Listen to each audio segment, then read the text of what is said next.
Painted painless learning. નમસ્કાર વિદ્યાર્થી મિત્રો, સ્વાગત કરું છું તમારું પેઇન્ટેડ લર્નિંગમાં. હું છું તમારો દોસ્ત મેઘાણી સર.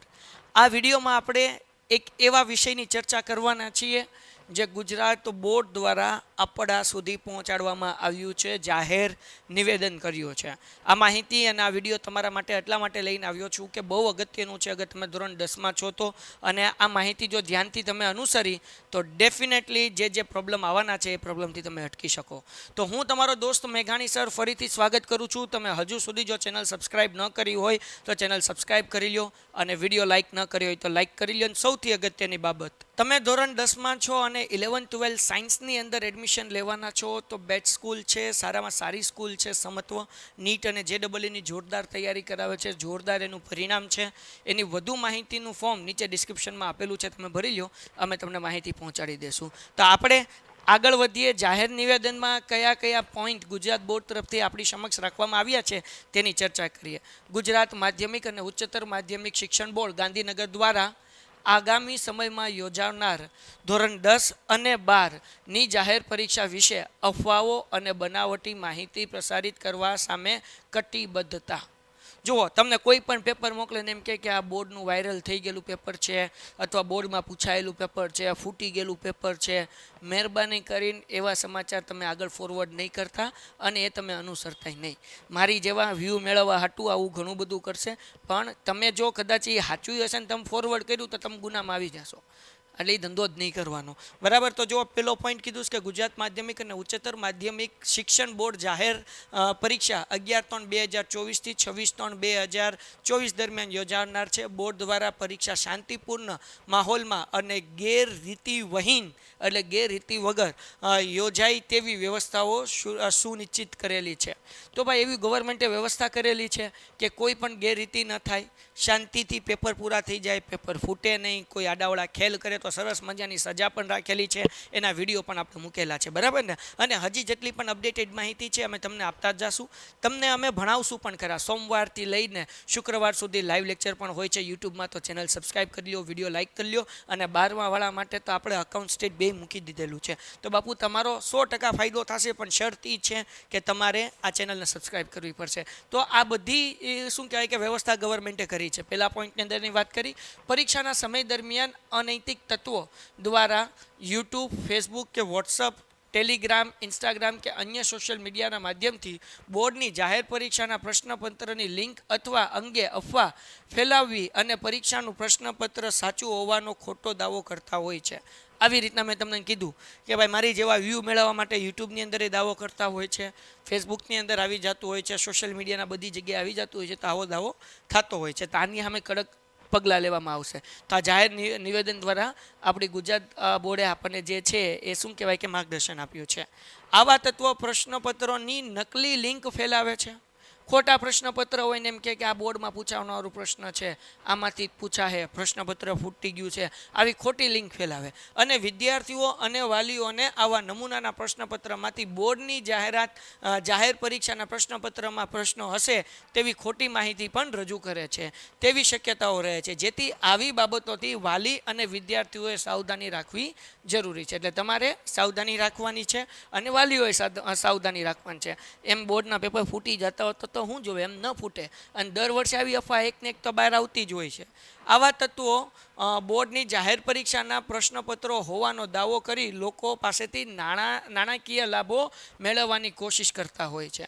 હે ને, હું તમને બોર્ડનો પ્રશ્નપત્ર આપી દઉં, તમારા વોટ્સઅપમાં મળી જાય, તો મને 5000 મોકલી દો, તમે પાસ થઈ જાઓ. આવી રીતના લોકો કરતા હોય છે. તો આવા ખોટા બધાય શું કહેવાય કે કાંડ થતા હોય ને ભવાયું થતી હોય તેનું ધ્યાન રાખવાનું, બરાબર. આપણે એની અંદર આવી નહીં જવાનું. આવા વ્યક્તિઓ કે જૂથ કે એજન્સીઓ ભોળા વિદ્યાર્થીઓ અને વાલીઓને છેતરીને નાણાંની માંગણી પણ કરી શકે છે.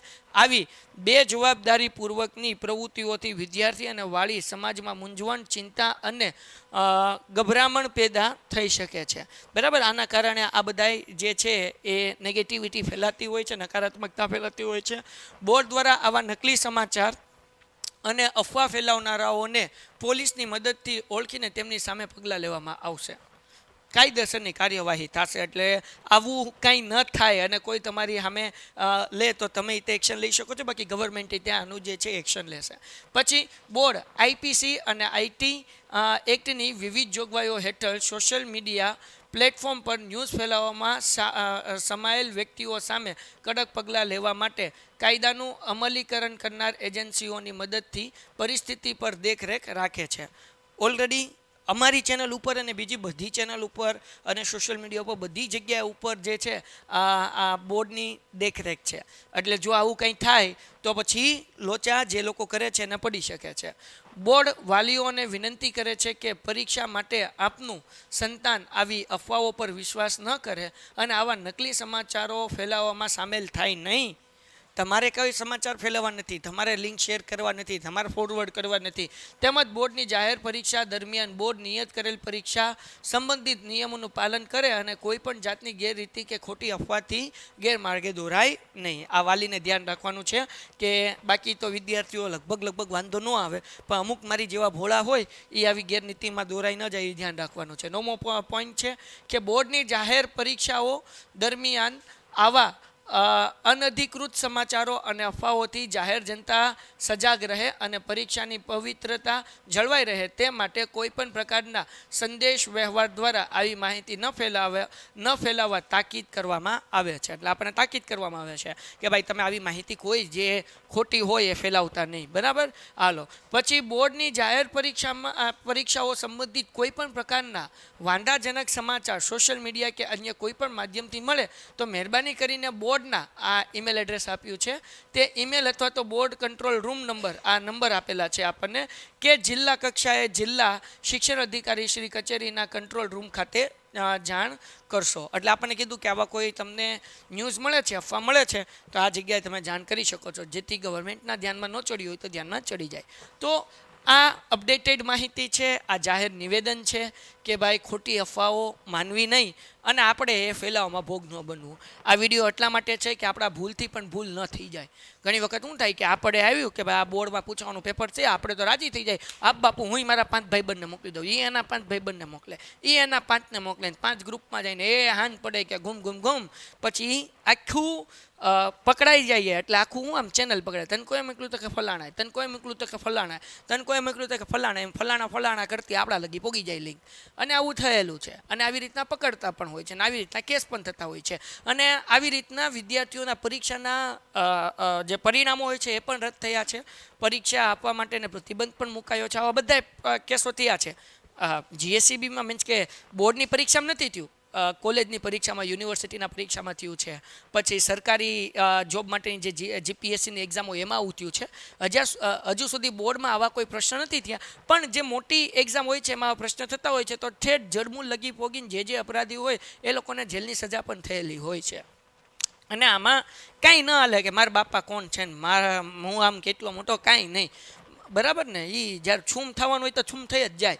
એટલે કહેવાનો મતલબ એવો કે આપણે કોઈ પણ પ્રકારની ગેરરીતિમાં જોડાવો નથી, માત્ર ને માત્ર મહેનત કરવાની છે, સરસ રીતે પેપર દેવાનું છે, આવડે એ બધું લખવાનું છે, ન આવડે એ યાદ કરીને સવાલના જવાબના આધારે તમે તમારી શું કહેવાય કે મૌલિકતાથી જવાબ લખશો તોય તમને માર્ક્સ મળશે. બરાબર ને, આવડે એ તો લખવાનું જ છે, ન આવડે એ લખવાનું જ, પણ જોયા વગર મૌલિકતાથી લખવાનું છે. તો આશા રાખું છું કે આ બધા પોઈન્ટ તમે ધ્યાન રાખશો. તમારા વિદ્યાર્થી મિત્રો જેટલા પણ બોર્ડમાં છે 10, 12, કોમર્સ, આર્ટ્સ, સાયન્સ બધાય નામ મોકલી દો કે જેથી કરીને એને માહિતી મળી જાય. અને તમે નવા હોય તો ચેનલ સબસ્ક્રાઈબ કરી લો, વિડીયો લાઇક કરો ને તમારા માટે આપણે લાઈવ લેક્ચર કરતા હોઈએ છીએ યુટ્યુબના, હે ને. તો આ લાઈવ લેક્ચર તમે અટેન્ડ કરો કે જેનાથી તમારો ફાયદો થાય. તો મળીએ છીએ નેક્સ્ટ વિડીયોમાં. ત્યાં સુધી ગુડ બાય એન્ડ ધન્યવાદ. Painted Painless Learning.